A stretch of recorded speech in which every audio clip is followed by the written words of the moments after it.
Welcome back everyone. By popular request, I have decided to make a little video going over my favorite percussion and rhythm writing techniques. Because rhythmic elements and percussion can be used in a wide variety of ways to enhance your musical cues.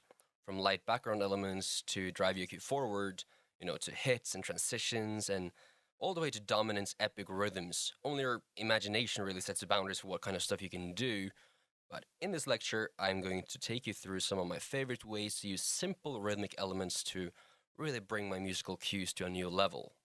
Let's just get right into the first of the three things, which is light background elements. So, a light background element can quickly add a bit more interest, drive, and movement to a piece. It might not be extremely audible, but you can definitely feel it. And such background patterns tend to be fairly simple, often just following the meter of the track, not drawing too much attention to itself. So if your cue is in 6/8, the rhythmic element might simply play 8th or 16th notes in 6/8, driving the musical section a bit forward. Now, if it's in 4/4, yeah, you still might want it to play 8th or 16th, depending on the activity and the rhythm and pace that you are looking for. Now, in terms of instruments, some good things to use for this is things that are fairly transparent. I like to use light and transparent sounds that are not really taking too much attention. If you're writing a very orchestral track, orchestral percussion instruments like sticks and light rattles and maracasses, for example, can be a good choice. And also drum hi-hats, light cymbal hits, light hybrid drum loops, and other similar sounds can be a great fit. Let's just go through some examples. So here I have some sticks from Action Strikes. And these can be nice to use as background elements as they are very light and transparent.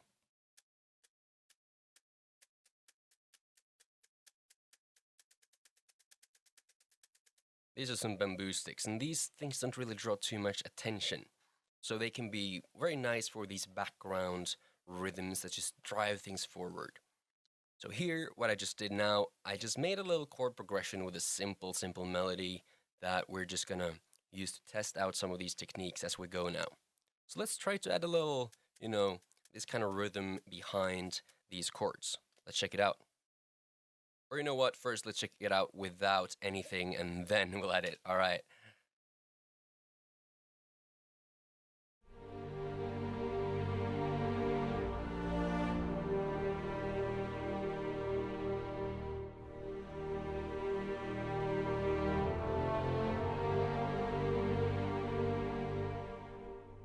Alright, super simple. Now let's take this little beat and add it behind it and see what happens. I think I'm gonna go for, yeah, a bit quicker, but very light and soft. Let's go for it.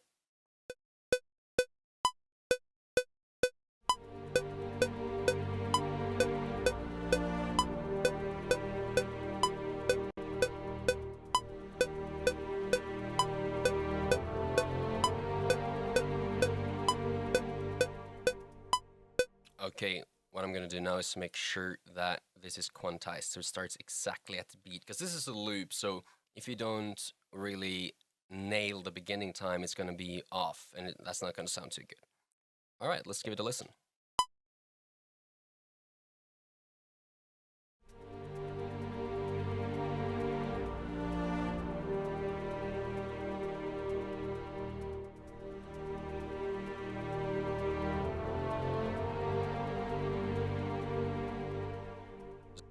But I also like to use things like hi-hats from drums, which would sound like this.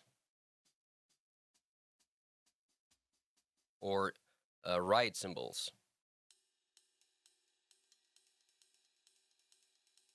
Let's see what happens if it adds in some of that as well.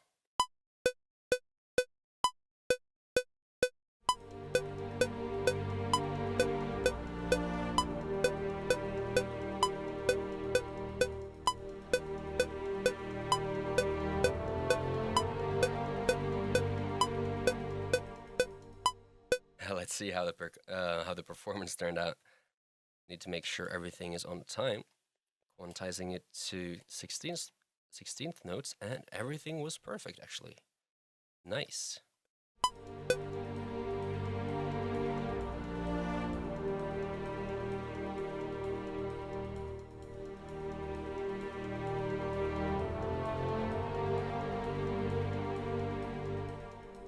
Alright, so those are the light background beats and rhythms that can give things a little bit more of a boost and a little bit just some drive without really adding too much to the track. Because if you just go full on with, let's say, these kind of drums,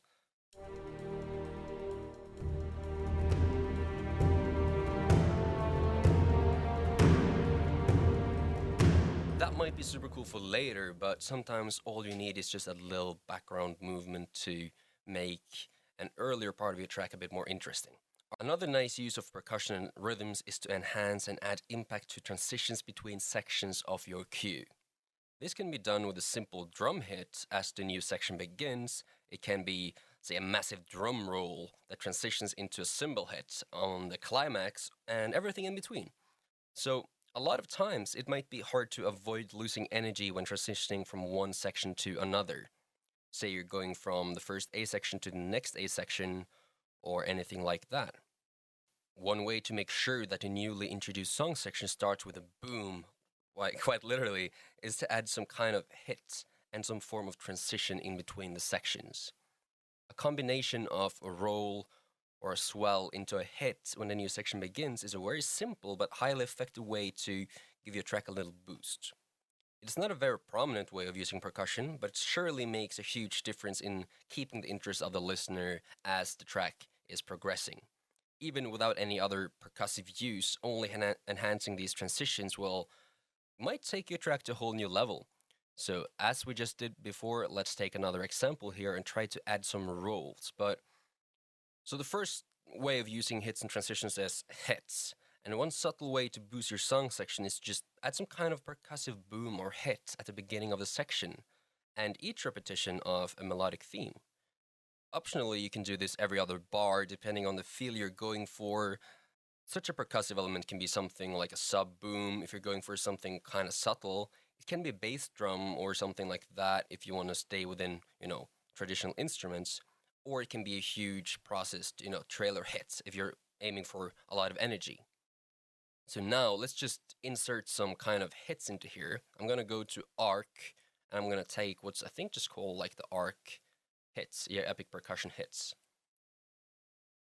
And this is what it sounds like. Now, we're gonna start fairly subtle. I'm gonna start with only a sub boom from Gravity. But I think I'm gonna do a hit like at the end and maybe in the middle or something. Just to show you a few different ways you can use hits and transitions to just add some more power. So let's go for it.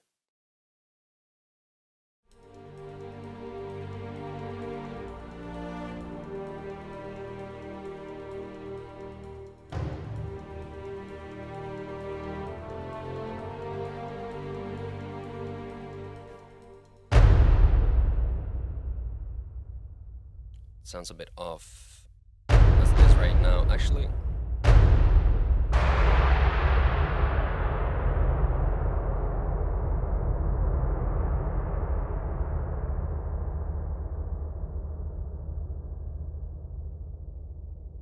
So I decided to take this down an octave because we have this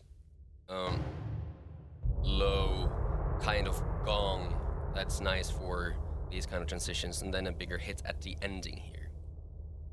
Now I also want to find like a sub boom, and I think I have a boom here from Gravity right here. I'm gonna take it up next to the other stuff we're working on, and it's called Gravity. Sweet.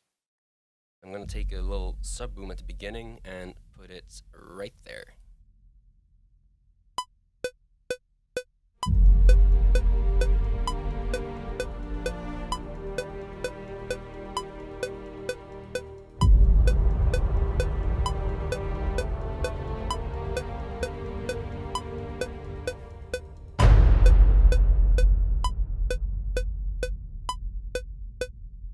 I know the hit at the end might be a little bit too much, but let's just stick with it for the sake of simplicity here.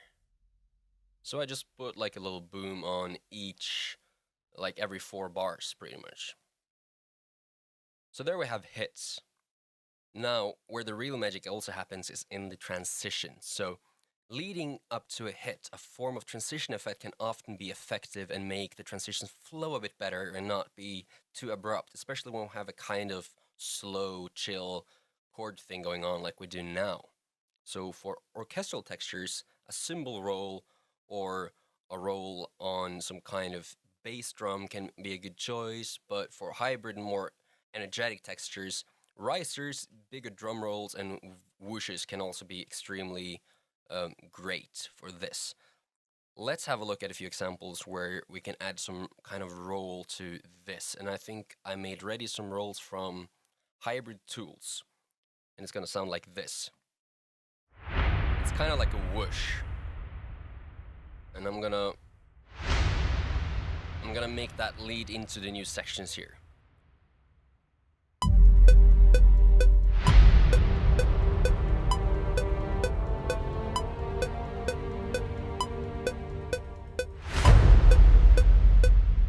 Had a couple of them, and I'm gonna make sure the last one is on time.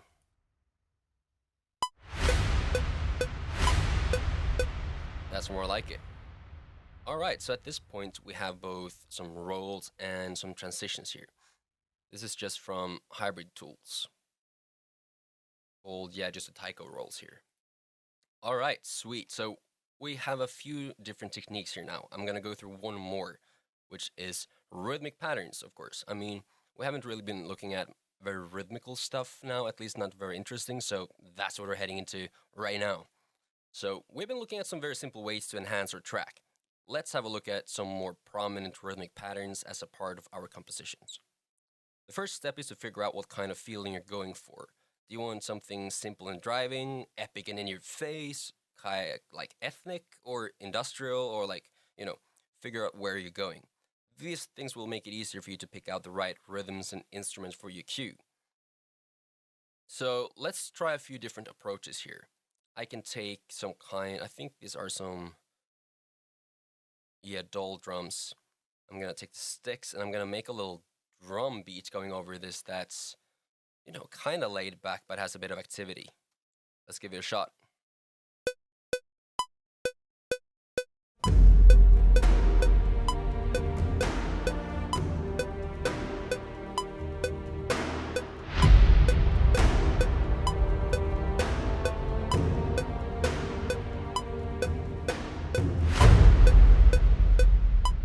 Something just super simple like that. So I'm gonna quantize, make sure it's on time, and that should be it.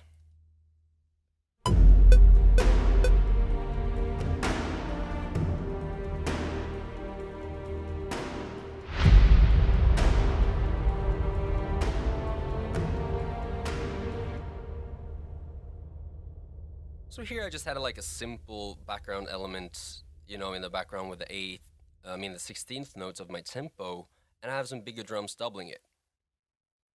And also like outline the first and the third beat in every measure, making it more of a drum beat-ish feel.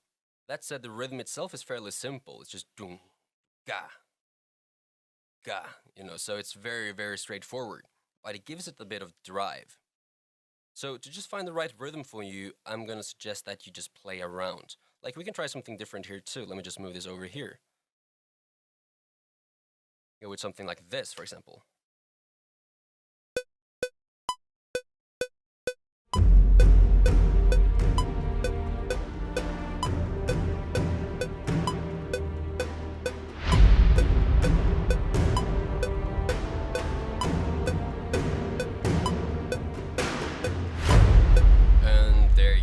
Some kind of other beat with a little bit more activity. Let me see. Just quantize it and let's have a listen to that option as well.